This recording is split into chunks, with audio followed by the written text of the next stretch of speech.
Primero de Crónicas, capítulo 12, versículo 32. Dice la palabra del Señor así: de los hijos de Isaacar, 200 principales, entendidos en los tiempos y que sabían lo que Israel debía hacer, cuyo dicho seguían todos sus hermanos. Vamos a hablar de lo que es la Agenda 2030. Y lo primero que tengo que decir es ¿por qué este pasaje? Vamos a estar regresando a él de manera constante, pero cuando nos encontramos con este momento donde los hijos de Isaacar se presentan con el rey David, tenemos que entender qué está pasando, hermano, porque es muy importante saber qué está pasando. Lo que está pasando, hermano, es que Saúl, el rey escogido por Dios, el rey que de alguna manera Dios permitió que fuera puesto, no porque Dios quería poner un rey, eso es importante decirlo, sino porque el pueblo quería ser igual a todas las naciones. Esa es la razón por la que Dios les da un rey. Israel quería ser igual al resto de las naciones. Se quería parecer al resto de las naciones. Y una de las cosas que ellos miraban que todas las naciones tenían era un rey. Así que ellos empezaron a decir: queremos un rey, queremos un rey. En ese tiempo el profeta, ¿quién era? Samuel.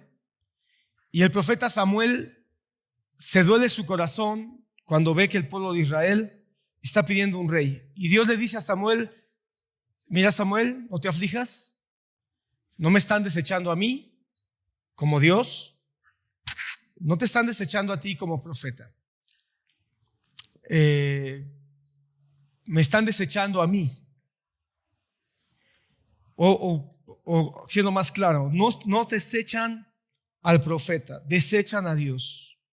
Entonces es a Dios mismo a quien están desechando.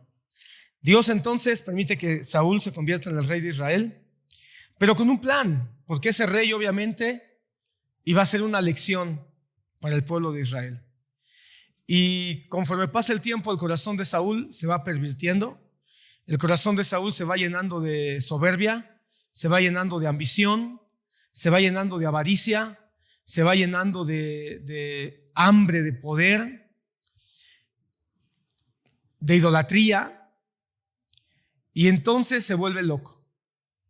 Enloquece.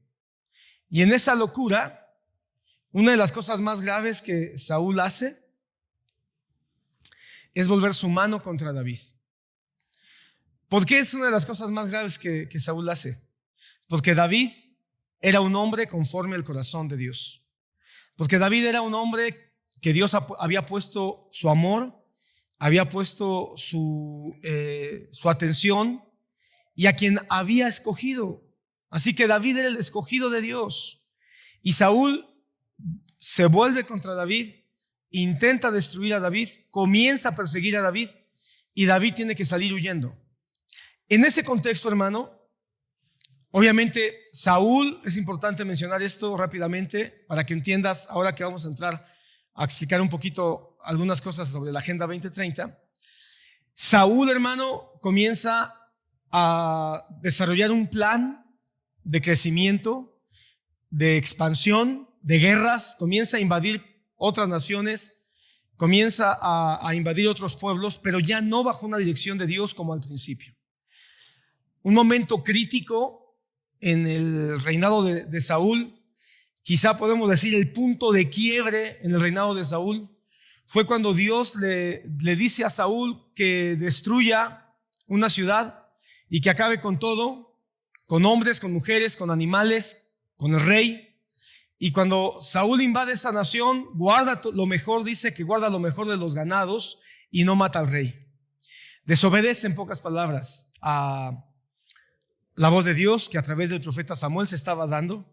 Y cuando es confrontado por el profeta Samuel, Saúl lo que dice es: está bien, lo que hice no estuvo bien, pero justifícame delante del pueblo. Justifícame delante del pueblo. En otras palabras, lo que estaba buscando era que su nombre prevaleciera, no el nombre de Dios. En ese momento es cuando Dios le dice a Saúl: has sido desechado. E inmediatamente después Saúl comienza a atacar a David, como ya lo dije. David sale huyendo para evitar ser asesinado por Saúl. Y cuando David sale huyendo, la palabra dice que Saúl volvió toda su ira, toda su locura contra la familia de David y contra todos aquellos que simpatizaban con David. Es decir, se levantó un grupo de resistencia contra Saúl que simpatizaba con el rey David, o con David, que todavía no era coronado como rey, aunque ya tenía la unción de rey. Todo eso es importante, hermano, porque David siempre ha sido una figura de Cristo, hermano. David siempre ha sido una figura que cumple con muchas características para poder ver a Jesús y entender a Jesús en su trabajo ahora con su iglesia. Ok, entonces, ¿qué pasa? Que la familia de David y muchos de los príncipes de Israel buscan a David. Es en ese contexto que nos encontramos. Un capítulo antes vas a encontrar el pasaje famoso donde David está en la cueva de Adulam, solo, llorando y buscando a Dios. Y en la cueva de Adulam llegan 33 hombres buscando a David. Y esos 33 hombres se convertirían eventualmente en los famosísimos valientes de David. Pero no solamente llegaron esos 33 hombres que eran guerreros hábiles, sino empiezan a llegar poco a poco más personas. Y es lo que nos narra el capítulo 12. Cómo de cada tribu de Israel comenzaron a llegar personas. En otras palabras, se empezó a expandir las buenas noticias de que Dios estaba con David y que Dios estaba respaldando a David y que Dios tenía un plan con David y a través de David. Las buenas noticias comenzaron a correr y en el pueblo comenzó a expandirse esa noticia y comenzaron a ser tocados, alcanzados y atraídos muchas personas de las diferentes tribus de Israel. Espero que estés abriendo tus oídos, porque esto no es otra cosa sino el crecimiento de la iglesia, que ahora ya no con David, sino con el Rey Jesús, con nuestro Rey Jesucristo.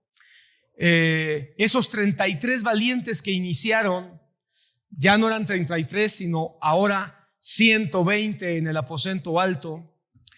Comenzaron a correr la noticia de un plan a través del Rey Jesucristo, y a través de ese plan, a través de los tiempos, han comenzado a venir a Jesús de toda raza, de toda tribu y de toda nación, un montón de personas, de hombres y mujeres. Y nos hemos estado sumando a través de estos 2000 años para conformar el gran ejército que hoy se conoce como la Iglesia de Jesús.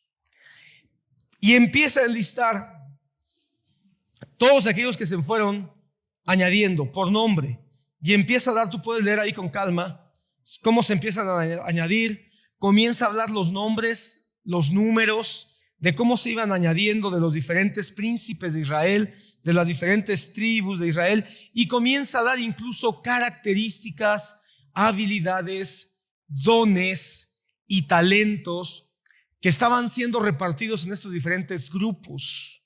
De tal manera que cuando el ejército de David, al término del capítulo 12, es un ejército vasto y con características diversas. No todos eran igual, no todos pensaban igual, no todos tenían la misma capacidad, no todos tenían el mismo talento. Dios llamando hombres, llamando mujeres de todos lados a los pies de David, ahora a los pies de Cristo, con diferentes habilidades. Pero mira, solamente para que notes pequeños detalles. Dice el capítulo 12, Versículo 8. Solo es un ejemplo. De Gad huyeron y fueron a David al desierto, hombres de guerra muy valientes para pelear, diestros con el escudo, sus rostros como rostros de leones y sus pies ligeros como las gacelas sobre las montañas. Solo es un ejemplo, hermano, para que tú veas cómo da características. Dice que estos hombres de Gad eran hábiles con el escudo. Tenían su rostro como de leones, es decir, eran fieros para la pelea. Y tenían pies como de gacela, eran rápidos. Entonces, hermano, por supuesto que pudiéramos tratar de encontrar una enseñanza de estos hombres que a los pies de Cristo, a los pies de David, fueron usados. Y pudiéramos encontrar que la iglesia necesita hombres y mujeres hábiles con el escudo. A veces necesita hombres y mujeres que tengan rostro como de león, firmes, fuertes, valientes ante situaciones y rápidos. ¿Para qué? Pues para llevar el evangelio, ¿verdad? Pero dentro de todas esas características que no vamos a estudiar, llegamos a Isacar. Y de Isacar dice algo muy interesante. 200 principales, entendidos en los tiempos, que sabían lo que debían hacer y cuyo dicho o cuyas palabras seguían todos sus hermanos. 3 características o 4 importantes. Número 1, eran principales, es decir, eran líderes. Cuando dice que eran principales, quiere decir que eran gente importante, gente preparada, gente con liderazgo, con influencia dentro de la tribu de Isacar. 2, instruidos en los tiempos o entendidos en los tiempos. Estudiando otras versiones, hermano, la mayoría traduce instruidos en los tiempos o conocedores de los tiempos. Encontré por ahí un par de versiones que dicen entendidos en el tiempo en que se debe hacer la guerra. Por supuesto, porque el contexto está hablando de un ejército. El contexto del pasaje nos está hablando de cómo se está formando este ejército que después iba a ser el ejército de los valientes de David. Y el contexto es ese: ir a la guerra, ir a la batalla. Yo quiero que entiendas, hermano, que el contexto de la iglesia sigue siendo el mismo. La iglesia está en lucha, la iglesia está en batalla. La iglesia nunca ha tenido un tiempo amplio de paz en la tierra. Nuestra paz está en Cristo. Nuestra paz está en Jesús. Nuestra paz no está en no tener problemas. Y la plenitud de la paz que la iglesia está esperando será en la Nueva Jerusalén, en la ciudad santa, en la eternidad que nos espera. Ahí será la paz en plenitud. Hoy nuestra paz, hermano, es Cristo Jesús en nuestros corazones y haciendo su voluntad. Fuera de esa paz, hermano, maravillosa, profunda, la iglesia no ha tenido paz. La iglesia no está en paz con el mundo. Hermano, desde el primer día que la iglesia nace ahí en Pentecostés, no ha tenido paz. Así que podemos entender por qué es muy correcto tomar un pasaje que habla de la conformación de un ejército preparándose para la guerra con habilidades y dones distintos, compararlo con la iglesia de hoy. Y dentro de ese ejército hay 200 líderes entendidos en los tiempos de cuál es el momento para pelear, cuál es el momento para avanzar, cuáles son los tiempos para poder quizá descansar y cuándo para acelerar. Entonces, entendidos en los tiempos, nos habla de mirar, de observar, de discernir y entonces saber qué hacer. Me recuerda mucho, hermano, cuando Jesucristo le dijo a los religiosos de su época: Ustedes saben discernir los tiempos de la siembra, los tiempos de la cosecha, los tiempos de la lluvia, pero no saben entender ni reconocer los tiempos de su visitación. No entienden los tiempos de su visitación, porque si conocieran los tiempos de su visitación, entonces no rechazarían al Mesías. La iglesia entonces debe de observar, discernir los tiempos que nos están tocando vivir. Pero después dice, sabían lo que Israel debía hacer. Es decir, qué tiempo estamos, cómo se están moviendo las circunstancias y qué debemos hacer, cómo nos debemos de mover. Hermano, la iglesia, perdón que lo diga, pero a veces la iglesia nos limitamos solamente a pensar que la iglesia solamente debe de entender un par de cosas, que cantar, cómo orar, cómo lograr recibir los beneficios que a veces pensamos que como personas deberíamos de tener, y se acabó. No, la iglesia debe entender que tenemos un papel en la tierra, tenemos un papel en el mundo. ¿Qué tenemos que hacer? ¿Te has preguntado eso? A veces venimos a la iglesia y nos preguntamos, ¿qué me vas a dar, Dios? ¿Qué es lo que me vas a dar? Pero debemos de preguntarnos qué nos toca a nosotros hacer. Y lo último, cuyo dicho seguían todos sus hermanos. Es decir, tenían una voz de influencia. Eran escuchados para poder actuar dependiendo de las circunstancias que ellos, con esa sabiduría que Dios les había dado,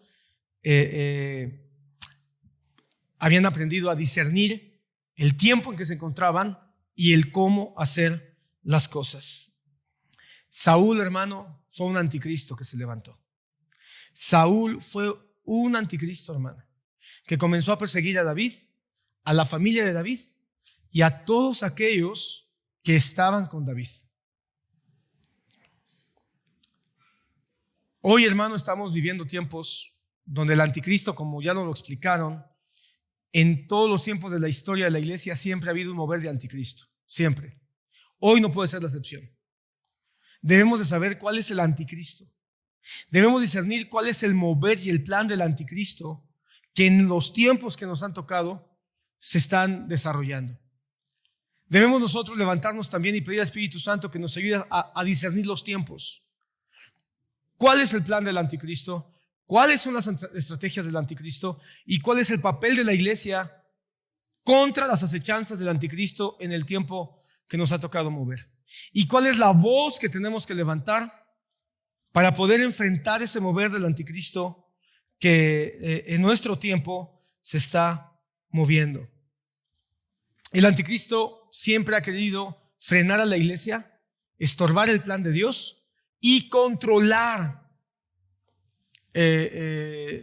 las circunstancias alrededor para opacar, para detener y para frenar a la iglesia. Y en muchas épocas lo ha logrado parcialmente, a no ser por el Espíritu Santo, que es Dios que habita en medio de la iglesia y que es lo que siempre ha levantado, hermano, grupos de valientes, grupos de resistencia, grupos entendidos en los tiempos, buscando los dones del Espíritu Santo que ha repartido en su iglesia para poder enfrentar esos movimientos que en las diferentes épocas se han levantado como un enemigo frontal contra la iglesia. Hoy, uno de esos grandes enemigos, anticristo, o con el espíritu del anticristo, y que no sería muy extraño que de este mover se levante la encarnación del anticristo, porque recuerda que siempre ha habido un mover del anticristo, siempre ha habido anticristos, pero la Biblia dice que va a haber uno final, que va a ser la encarnación última del anticristo antes de que Cristo venga por su iglesia. Ese espíritu de anticristo que hoy vemos y que entendemos que es el tiempo en que la iglesia debe de resistirlo, como los valientes de David resistieron al anticristo de su tiempo, que fue Saúl. Hoy el anticristo, o donde vemos que se está moviendo un espíritu de anticristo, es lo que se conoce como la Agenda 2030. ¿Qué es la Agenda 2030? Para los que quizá no han escuchado mucho. El 25 de septiembre de 2015, la ONU, la Organización de Naciones Unidas, que nació posterior a la Guerra Mundial, cuyo propósito en aquel tiempo, después de la Segunda Guerra Mundial, donde hubo una nueva conformación geográfica de los países, donde básicamente se separaron en dos principales bloques, los bloques comunistas y el bloque de Occidente, se llegó a un acuerdo para,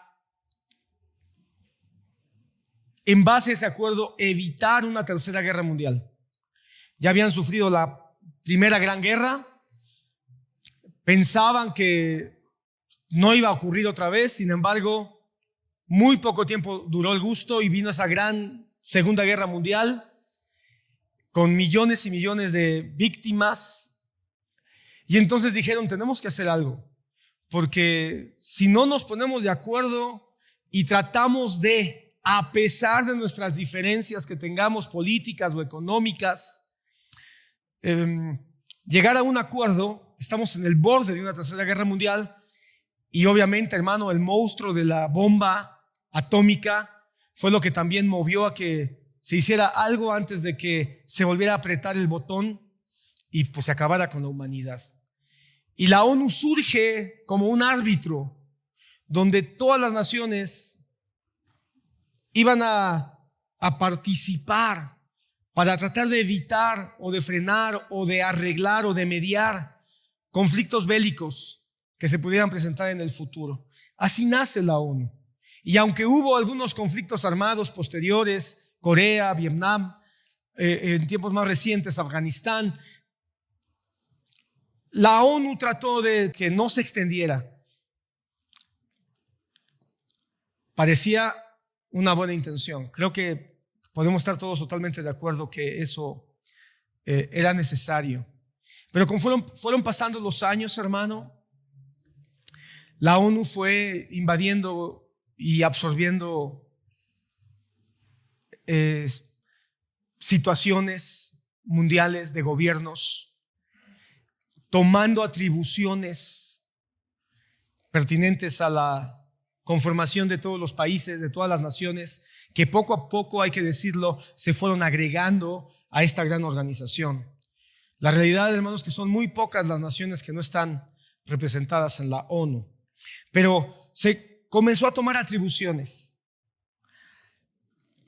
En los últimos años, a partir de los 90 principalmente, comenzó este mover de cuidar el medio ambiente.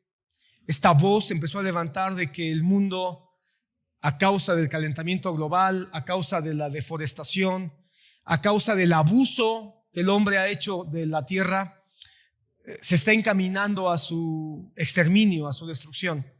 Y tomado de esa voz de los 90 acerca del cambio climático y de que algo se tiene que hacer, la ONU empezó a meterse en eso, desarrolló otro tipo de instituciones como la OMS, la Organización Mundial de la Salud, el Foro Mundial Económico, movimientos, hermano, que surgieron y que están aliados con la ONU, financiados no nada más por las naciones, sino financiados además por gente millonaria, gente que tiene intereses económicos muy grandes y que le ha inyectado millones y millones de dólares a estas organizaciones. De eso te vamos a ir hablando las siguientes semanas. Hoy solamente te quiero dar un panorama general de qué va esta serie de temas de la iglesia frente a la Agenda 2030. De tal modo, hermano, que el 25 de septiembre de 2015, tengo que decir algo antes. Cuando llegan al 2015 y se establece la Agenda 2030, surge, hermano, a raíz de que a final del siglo pasado, principios de este siglo, con este pensamiento que ya te vengo platicando del problema del cambio climático, la idea de la Unión Mundial con un solo gobierno ya estaba alimentándose dentro de la ONU y de muchos líderes y de muchos intereses, tanto políticos como económicos. Así que surge una idea. Vamos a buscar que haya un plan para lograr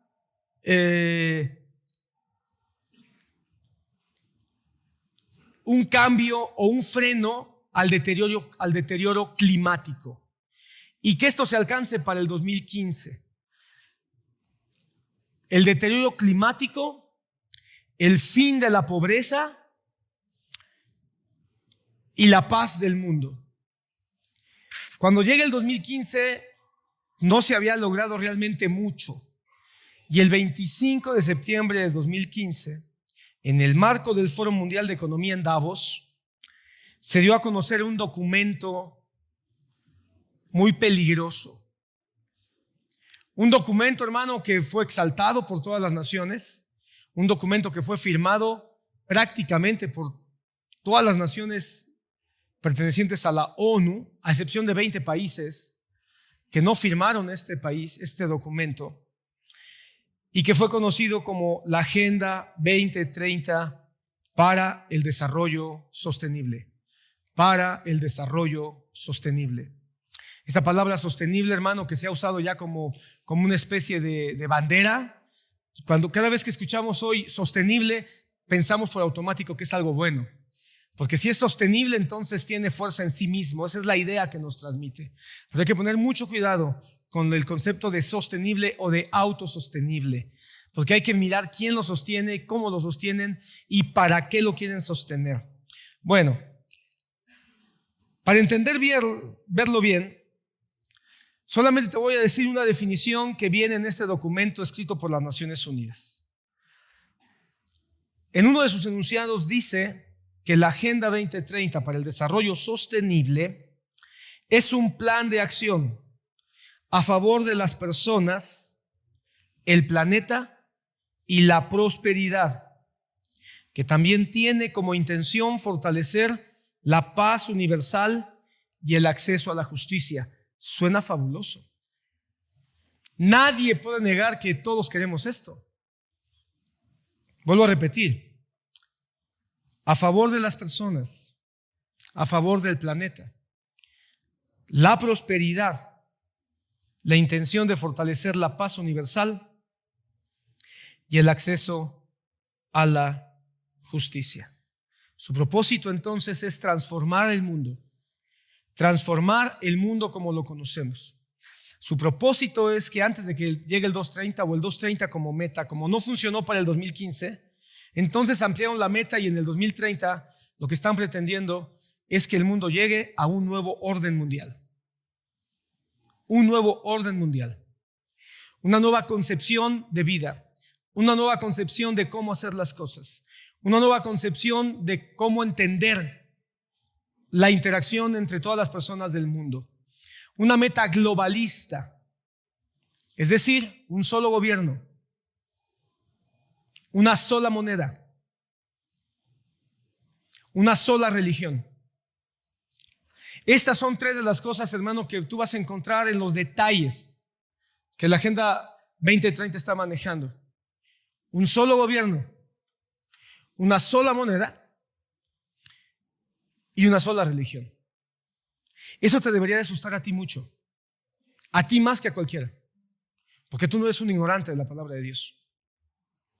Y tú deberías saber perfectamente que eso te debería de poner los pelos de punta, porque el mundo puede decir: wow, maravilloso, un solo gobierno, se acaban las fronteras, se acaban las políticas de confrontación, un solo líder. Eso es muy bueno. El mundo puede pensar que una sola moneda, pues se acaban las disparidades cambiarias, se acaba la inflación a causa de los descontroles monetarios en el mundo. Pero entonces, mira, erradicar Perdón, un solo gobierno. Prosperidad, erradicar la pobreza. ¿No te parece muy loable erradicar la pobreza? Pero no te dicen que esa erradicación de pobreza no es buscando que haya mayor riqueza o mayor crecimiento económico, sino mejor, en términos más reales, según las prácticas de la Agenda 2030, lo que van a buscar es que todos tengan una misma igualdad financiera. No que todos crezcan, sino que todos sean rebajados a la misma igualdad financiera. Que todos sientan que son felices porque ganan lo mismo. Que todos sientan que son felices porque tienen exactamente lo mismo. Pero eso es un engaño, hermano. Es un engaño.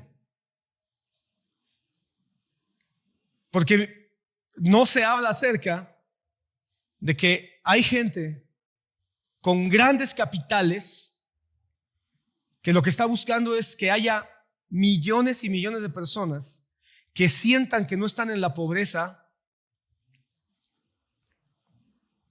que sientan que tienen lo indispensable, pero que no puedan crecer mientras esos intereses de grandes capitales siguen enriqueciéndose a costa de la mayoría de la población mundial. Todo eso lo vamos a explicar, hermano. La paz universal, ¿no te parece que es maravilloso pensar que haya paz universal? Que se acaben las guerras, los conflictos. Pero ¿qué dice Pablo en Tesalonicenses capítulo 5? Pongan cuidado, porque cuando escuchen que se dice paz y seguridad, entonces repentinamente vendrá la destrucción y no escaparán. Lo que está diciendo el Señor Jesucristo a través del apóstol Pablo es: cuidado con la búsqueda de paz universal. Porque la paz universal es un hito. La paz universal es una oposición al plan de Dios. Porque si el hombre quiere buscar la paz por sí mismo, quiere decir que está negando la paz que solo Dios ofrece. Cuando el hombre dice queremos lograr la paz y nosotros como seres humanos podemos obtenerla, lo que están diciendo es: no queremos la paz que Cristo da. No queremos la paz que Dios ofrece. Queremos obtener la paz por nuestros propios medios. Entonces, mira, gobernar, mejorar y controlar al planeta, a las personas, la prosperidad y la paz del mundo. Todo parece muy bueno.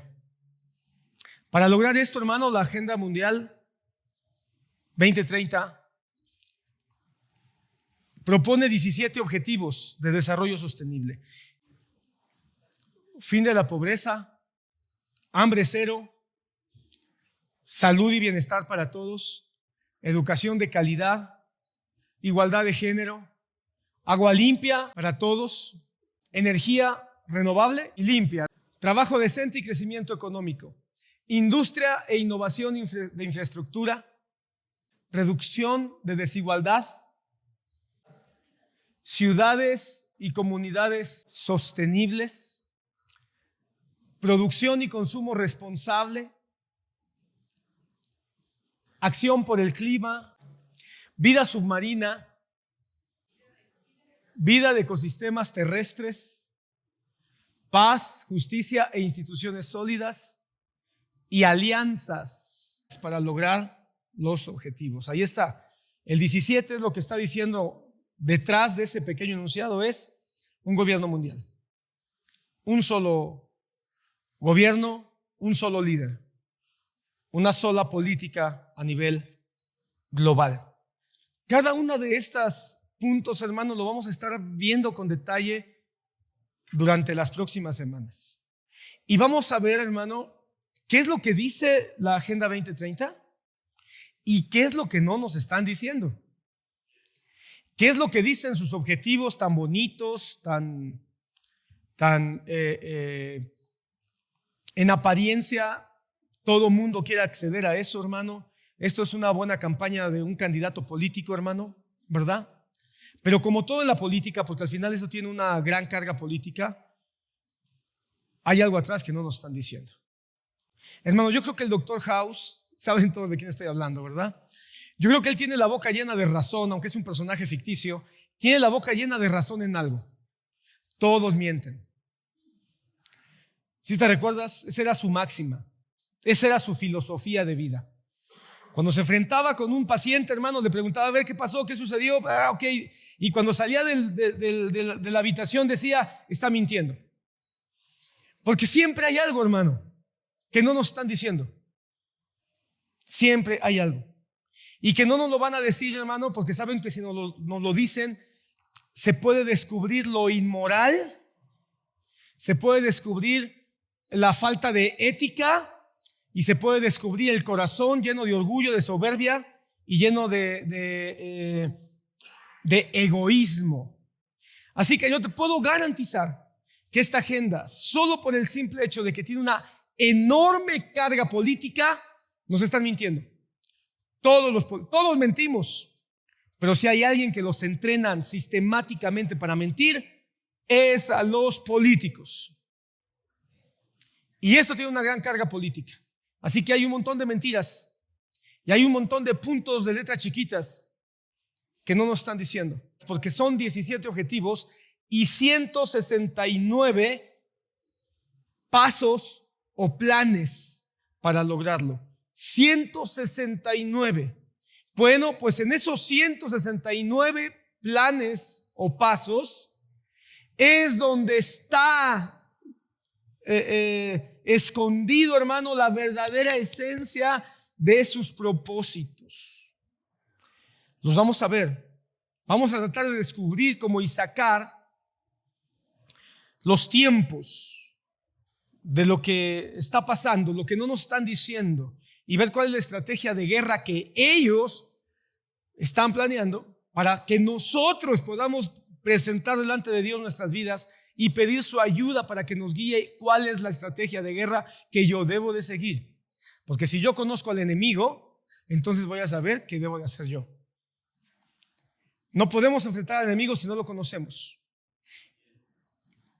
Pastor, ¿por esto realmente es un enemigo? Sí, es un enemigo. Mi hermano, no queremos ser conspiranoicos. Hay un pasaje en la Biblia, en el profeta Isaías, si no me equivoco, o Ezequiel, que dice, no le llames conspiración a todo. Y yo creo que hay que seguir el consejo de Dios, no le llamemos conspiración a todo. Sin embargo, hermano, cuando dice que no le llamemos conspiración a todo, nos dice que sí hay conspiraciones. Y yo quiero decirte, hermano, yo creo que hay una conspiración contra la humanidad y hay una conspiración contra la iglesia. Estaba escuchando hace un rato al hermano César Vidal. Él es un hombre muy preparado, te lo recomiendo que lo busques en este tema y en otros muchos más, pero en este tema es un hombre que él ha invertido mucho tiempo y investigado mucho. Y él dice un dato interesante.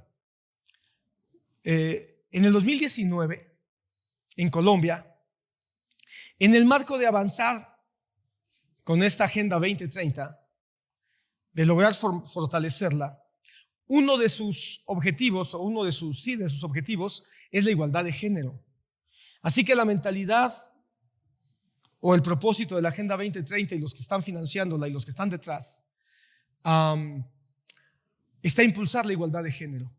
Por eso tú te has dado cuenta, si tú haces un análisis de los últimos tiempos, te vas a dar cuenta que el impulso, la difusión, la propaganda, la apertura para todo lo que es la identidad o la ideología de género ha comenzado desde 2015 para acá, donde ha sido muy fuerte.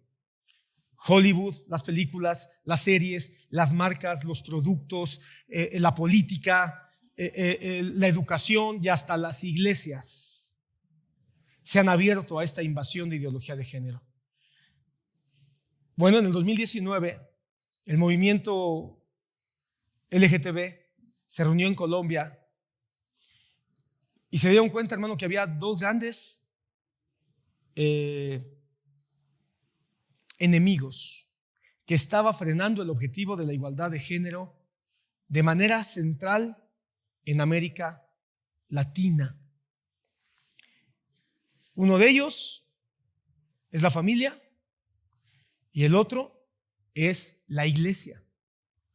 Pero el análisis que hacía el hermano César Vidal se me hizo muy agudo, porque él platicaba que llegaron a la conclusión ahí en Colombia en el 2019 que no era la iglesia católica.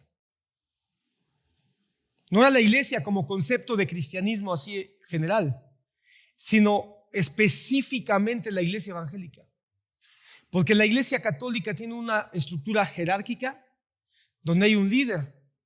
Y entonces dijeron, si nosotros logramos controlar al líder, se empieza a alinear toda la pirámide. Y para ese momento ya tenían a Francisco echado en la bolsa. 2019. Si tú te has dado cuenta, hermano, Francisco es un hombre, el Papa Francisco es un hombre progresista, que ha dicho cosas incluso que no están en la Biblia para decir que los homosexuales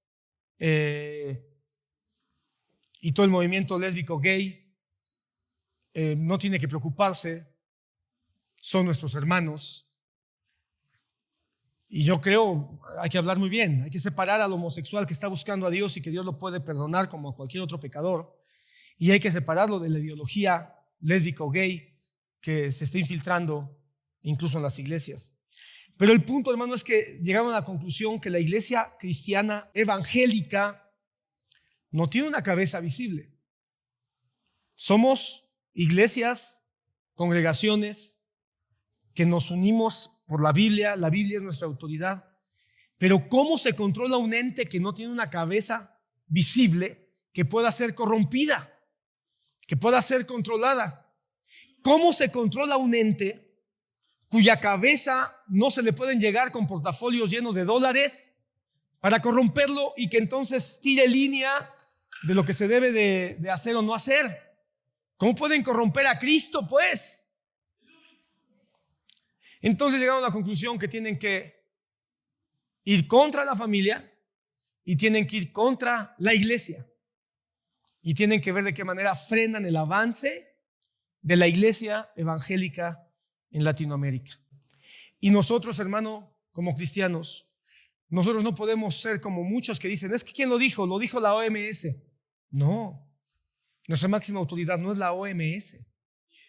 Lo dijo el Foro Económico Mundial. No, nuestra máxima autoridad no es el Foro Económico Mundial. Los últimos documentos que ha promulgado la ONU. No, la ONU no es nuestro máximo autoridad. El documento máximo para nosotros como Iglesia de Cristo es la Biblia. Hoy escuchamos, la OMC lo dijo y todos dicen, entonces todos hay que alinearse.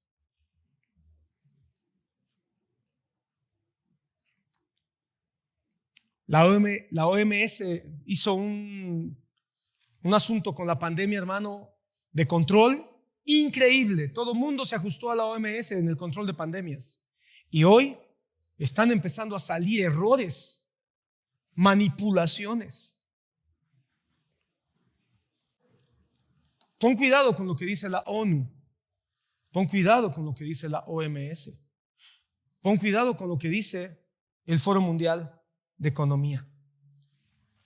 Ok, entonces, hermano, así en términos generales, la Agenda 2030, hermano, nos dice que todo va a ir bien, pero no nos dicen que lo que quieren es controlarnos. Ya lo dije, lo vuelvo a repetir rápidamente, la Agenda 2030 es un atentado contra la familia. De las 169 metas de la Agenda 2030, es interesante que la única vez que aparece la palabra familia, lo hace para hablar de la planificación familiar y del control de natalidad que se tiene que tener. No dicen que para alcanzar todos estos niveles de prosperidad, de paz, etcétera, hay que poner atención al núcleo familiar. No lo dicen en ningún lado. El término padre no aparece en ningún lado de las recomendaciones, pero sí aparece la palabra madre. Pero la única vez que aparece la palabra madre es para referirse a la madre tierra. En otras palabras, pero sí aparecen conceptos que tienen que ver con feminismo, pero sí aparecen conceptos que tienen que ver con nuevas masculinidades. ¿Cómo es que aparecen conceptos como feminismo y nuevas masculinidades y no las conectan con la maternidad ni con la paternidad. Eso es algo que nos debe de preocupar. Es entonces un movimiento o un movimiento político, económico de control contra la familia. Lo que te quiero decir, hermano, tú que conoces un poquito y que entiendes, es que la Agenda 2030 es un caballo de Troya. Es un caballo de Troya, tú sabes la historia. Un caballo de Troya que parece hermoso por fuera, que parece una recompensa, que parece un regalo, pero que por dentro está escondido algo que no vemos y que en el menor descuido va a salir de ese caballo de Troya para hacer daño. Ya está empezando a salir, hermano. Quiero decirte que hay muchos que ni siquiera son cristianos que ya se están dando cuenta del peligro. Se están dando cuenta. Francia, hermano, eso no lo ves en las noticias, pero Francia, hermano, está ardiendo, literalmente. Hay un movimiento, hermano, que está en contra de la Agenda 2030, que está en contra de la OMS, que está en contra, hermano, del Foro de París, que es donde se firmó este documento de la Agenda 2030. Entonces, está ardiendo literalmente, diciendo, no queremos que nos controlen. Macron, el presidente de Francia, hermano, se ha vuelto uno de los principales promotores de la Agenda 2030, empujándola de una manera muy rápida. Por eso es que los parisinos o los franceses se cansaron, porque sintieron muy rápido que venía todo esto. Una de las cosas que aquí en México no se ha hablado, México firmó, México está metido en este rollo, hermano. Pero una de las cosas que en México no se ha hablado, aquí México está muy metido en las ondas de la identidad de género, del ambiente, pero uno de lo que no se ha metido es hablar de las ciudades sustentables. Pero tarde o temprano nos va a venir eso, porque está ahí. Pero ¿sabes qué pasó en París? Empezaron a decirles que tenían que desarrollar ciudades sustentables donde los ciudadanos no se movieran a una distancia mayor de 15 minutos. Donde sus vehículos tenían que convertirse a eléctricos o usar bicicletas o transportes donde no tuvieran necesidad de ir más allá de 15 minutos. Se empezó a hablar en París, en Francia, de pasaportes ciudadanos para moverse dentro de su propio país. Se empezó a decir que si alguien quería salir de su ciudad a más de 15 minutos, necesitaba un permiso especial. Esa fue una de las cosas, entre otras, que los franceses dijeron, no, ¿cómo me van a meter en una cárcel de 15 minutos? Esa fue una de las cosas que explotaron. Y mira Francia, busquen las redes.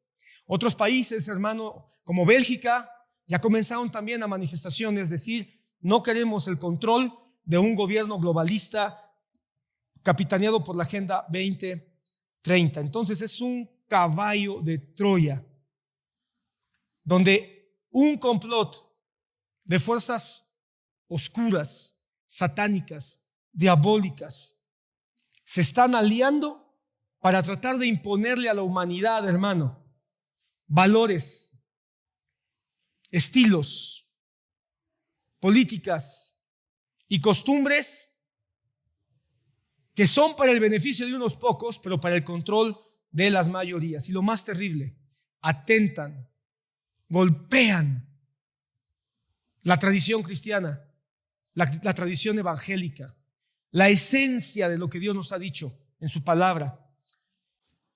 La Agenda 2030 quiere secuestrar nuestra libertad de expresión, quiere secuestrar nuestra libertad de decisión, quiere secuestrar nuestra libertad incluso de pensamiento.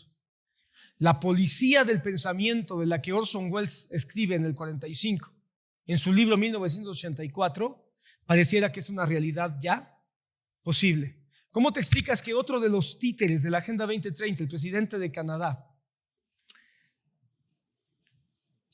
está prohibiendo orar en lugares públicos? Ahora asústate.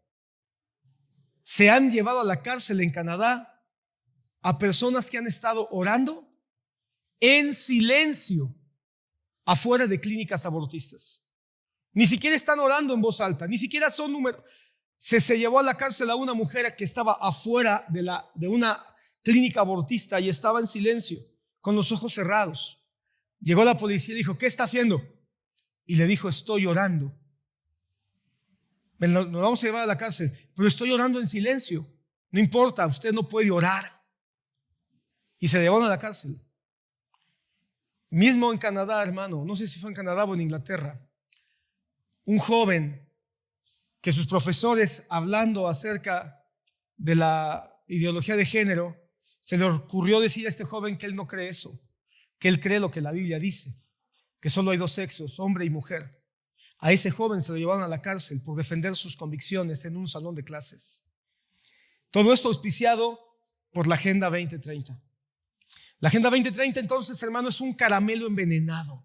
Así quiero que lo entiendas, es un caramelo envenenado que utiliza, hermano, un lenguaje edulcorado, un lenguaje muy caramelizado, con mucha melaza, con mucho merengue, con muchas chispitas de colores, como una bomba, hermano, de calorías, hermano, pero por dentro está envenenado y solamente pretende imponer medidas desastrosas. Acompáñame en 2 Tesalonicenses, capítulo 2, versículo 2. Te voy a leer la versión NTV. Tú veme siguiendo con tu mirada. Vas a encontrar algunos pequeños diferencias, pero quizá te amplíe. Entonces es bueno que tú leas ahí para que vayas viendo las diferencias, pero obviamente, aunque son diferencias, son para aclarar. Capítulo 2 de Tesalonicenses, versículo 2 al 12. Segunda, gracias hermana. Es segunda. Segunda de Tesalonicenses, capítulo 2. No se dejen perturbar, ni se alarmen fácilmente por los que dicen que el día del Señor ya ha comenzado. No les crean, ni siquiera se afirman haber tenido una visión espiritual, una revelación o haber recibido supuestamente una carta de nosotros. Hay un llamado a ser sobrios, hay un llamado a no ser místicos, hay un llamado a tratar todo lo que pase a nuestro alrededor, hermano, con una mente clara, no una mente de alarma o alarmista, pero sí con una mente sobria, una mente alerta. Así que no es esto para asustarnos, hermano, para llenarnos de terror, pero sí para tener una mente sobria. Dice, no se dejen engañar por lo que dicen, pues aquel día no vendrá hasta que haya una gran rebelión contra Dios, la gran apostasía, una gran rebelión contra Dios. Y cuando hay una gran rebelión contra Dios, hay una gran rebelión contra el Evangelio, hay una gran rebelión contra la iglesia. Ahora, si nosotros tomamos la versión que tú estás leyendo que dice que hay una gran apostasía, la apostasía es un movimiento que debe de gestarse dentro incluso de la iglesia. Una gran rebelión contra Dios y se dé a conocer el hombre de iniquidad o de anarquía, dice esta versión. Este es el anticristo encarnado, aquel que trae destrucción. Pero recuerda que Juan, el apóstol Juan, nos dice que el anticristo no es solamente un ser o una persona, es una ente espiritual, es una cuestión espiritual. Así que, hermano, puedo yo decir con toda certeza que nos encontramos ante un espíritu de iniquidad, de anarquía contra Dios y que trae destrucción. Ahora mira cuál es el espíritu del anticristo, que este es el espíritu de la Agenda 2030. Número 1, es un espíritu contra Dios, es un espíritu contra la familia, es un movimiento contra la iglesia que se exaltará a sí mismo. Su propósito es una exaltación del hombre, es humanismo puro y se opondrá a todo lo que la gente llame Dios. Es un gran opositor de la iglesia. Por eso van a proponer una sola religión, hermano, para excluir a Dios, hermano. Se opone contra la gente, contra todo lo que la gente llame Dios y que es objeto de culto. Incluso se sentará en el templo de Dios y afirmará que Él mismo es Dios. ¿No se acuerdan que les mencioné todo esto cuando estuve con ustedes? Y ustedes saben qué es lo que lo detiene. porque solo puede darse a conocer cuando le llegue su momento. ¿Y sabes qué es lo que detiene a la Agenda 2030? Dios y la iglesia, hermano.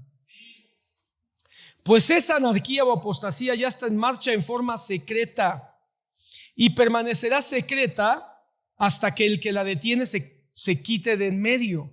Entonces el hombre de anarquía, bueno, digamos algo, aprovechan el secretismo, no son abiertos, no se abren de capa, aprovechan moverse en las tinieblas hasta que ese espíritu de anarquía se dé a conocer, pero el Señor Jesús lo matará con el soplo de su boca y lo destruirá el resplandor de su venida. Ese hombre vendrá a hacer la obra de Satanás con poder, con señales y con milagros falsos. Se valdrá de toda clase de mentiras malignas para engañar a los que van rumbo a la destrucción, porque se niegan a amar y aceptar la verdad que los salvaría. La Agenda 2030, hermano, niega a Jesús, niega la Biblia, está contra la Biblia, está contra la palabra. Sus planes, hermanos, están centrados en el miedo, en el terror y en la búsqueda de una falsa seguridad. Por tanto, Dios hará que ellos sean engañados en gran manera y creerán a esas mentiras. Entonces serán condenados por deleitarse en la maldad en lugar de creer en la verdad. Entonces, hermano, hay un reto. O le creemos a la mentira, que hoy está moviéndose cada vez más peligrosamente en este movimiento global de la Agenda 2030, o le creemos a Dios y hacemos un frente contra la Agenda 2030. Frente a este enemigo globalista que la Agenda 2030 representa, que quiere enseñorearse de nuestra libertad, se quiere enseñorear de nuestra fe, hermano, se quiere enseñorear de nuestros hijos, adoctrinándolos. Quieren destruir nuestras posibilidades de crecimiento y de desarrollo. Ante todo esto, hermano, la iglesia no puede permanecer apática. No puede permanecer ignorante. No puede decir, ay, eso es del mundo. No, hermano, no podemos permanecer de esa manera. Ni cómoda. Decir, pues mientras no se metan conmigo, ya se están metiendo contigo. Ya se están metiendo con tus hijos. Ya se están metiendo con tu libertad de expresión, de pensamiento, de economía. No podemos permanecer cómodos ante descarado caballo de Troya. Se espera una resistencia. Una resistencia. La iglesia siempre ha sido una resistencia, hermano. La iglesia siempre ha sido resistente. La Biblia está llena de pasajes donde Dios nos llama a resistir el pecado, resistir la maldad, resistir contra la violencia que se levanta contra la iglesia, resistir contra todo pensamiento que se opone a la verdad en Cristo. Cuando la palabra dice que la iglesia es un baluarte, lo que está diciendo es la iglesia es una resistencia. Porque un baluarte, ¿qué es un baluarte? Sino una ciudad amurallada, una torre de defensa. ¿Y sabes para qué sirve un muro en una ciudad y una torre de defensa? Para resistir. Se supone una resistencia a la iglesia que no se quede solo en la política, que no se quede nada más esperando que se levanten buenos políticos. Es más probable que se sigan levantando malos políticos, hermano. La iglesia debe sumarse a esta batalla desde nuestra trinchera. Y nuestra trinchera es el poder de la oración. Es el poder de la libertad del conocimiento. Es la libertad de pensamiento que la palabra de Dios nos da. La libertad de leer la Biblia todavía. La libertad de predicar el evangelio a toda criatura. Esa es nuestra fuerza. La libertad de denunciar el pecado. La libertad de restaurar familias. De no hacerle el caldo gordo, hermano, al progresismo, al adulterio, al feminismo, al divorcio, a la ideología de género, sino pelear por nuestras familias. La iglesia debe de sumarse entonces a esta batalla como una promotora de la verdad, como una proclamadora de lo que es correcto según la palabra de Dios, una voz que denuncia el pecado, que practique el honor a la familia Y como lo fue por siglos, hermano, una iglesia que influye en la cultura. Debemos enseñar a nuestros jóvenes a escuchar buena música, a combatir la mala música, la mala cultura, a discernirla y abrir las puertas de nuestras congregaciones para hablar de este desafío y aceptar a los que quieren escapar de este terrible desafío. Hermano amado, yo quiero terminar hoy diciéndote, se necesitan valientes como los 200 principales de Isaacar. Me llamó la atención Isaacar y fui a las bendiciones de Isaacar. Fíjate que de Isaacar es bien poquito lo que Jacob dijo en las bendiciones. De quien más se habla es de Judá, de donde viene Cristo. Pero de Isaacar, ¿sabes qué se dice? Se dice, tú eres un asno noble. Déjame te lo leo rápido para... Cuando Jacob bendice a sus hijos en Génesis, el último capítulo, penúltimo capítulo de Génesis 49, le dice a Isaacar, Isaacar, tú eres un asno fuerte que se recuesta entre los apriscos, que ha visto lo bueno del descanso y disfruta la tierra deleitosa, que bajó su hombro para cargar y sirvió en tributo. Entonces me llamó la atención, porque Isaacar es un asno, es un burro. Pero hermano, ¿sabes que el burro es uno de los animales más inteligentes? Se ha usado como sinónimo de estupidez y de tontería. Eso es en México. Pero en otros lugares, hermano, el asno es un símbolo de inteligencia, de prudencia. Y Isaacar es el asno. Él es un asno fuerte, que se recuesta entre los apriscos. ¿Sabes qué son los apriscos? Son las rocas. ¿Sabes qué son los apriscos? Son las montañas. Nuestra roca fuerte es Jesucristo. Y ha visto lo bueno del descanso. Hebreos capítulo 4 dice que nuestro reposo es Jesucristo. Y la tierra deleitosa. Hermano, la tierra deleitosa es la que el Señor nos ha prometido. No es esta tierra. Y ha bajado su hombro para cargar. Quiere decir que está dispuesto a ayudar. Está dispuesto a llevar cargas de otros. Y ha servido en tributo. Y está dispuesto a servir.